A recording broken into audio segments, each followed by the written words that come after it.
Posisi bahasa Bali dalam kehidupan masyarakat di Bali semakin tergeser oleh bahasa pergaulan yang baru. Bahasa pergaulan tersebut lebih mudah diterima oleh masyarakat Bali, khususnya kalangan generasi muda karena mudah dipahami dan dimengerti. Kondisi ini membuat bahasa Bali sebagai bahasa ibu dikhawatirkan tidak bisa bertahan di Bali. Kekhawatiran tersebut bukan tanpa alasan karena hampir sebagian besar generasi muda, terutama dalam kehidupan pergaulan dan dalam keluarga, menggunakan bahasa pergaulan baru.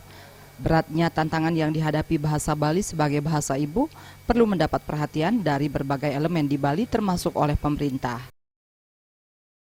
Telah berupaya untuk memberikan pembelajaran bahasa Bali karena para guru yang kita harapkan di sekolah, khususnya guru agama, memberikan pembelajaran bahasa Bali lewat bahasa daerah secara lebih maksimal.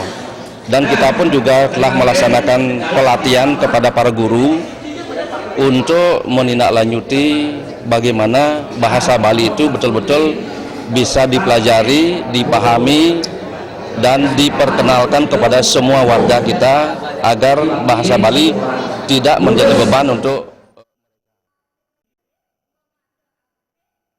Selain bahasa Bali, tradisi menulis sastra Bali juga sudah mulai memudar.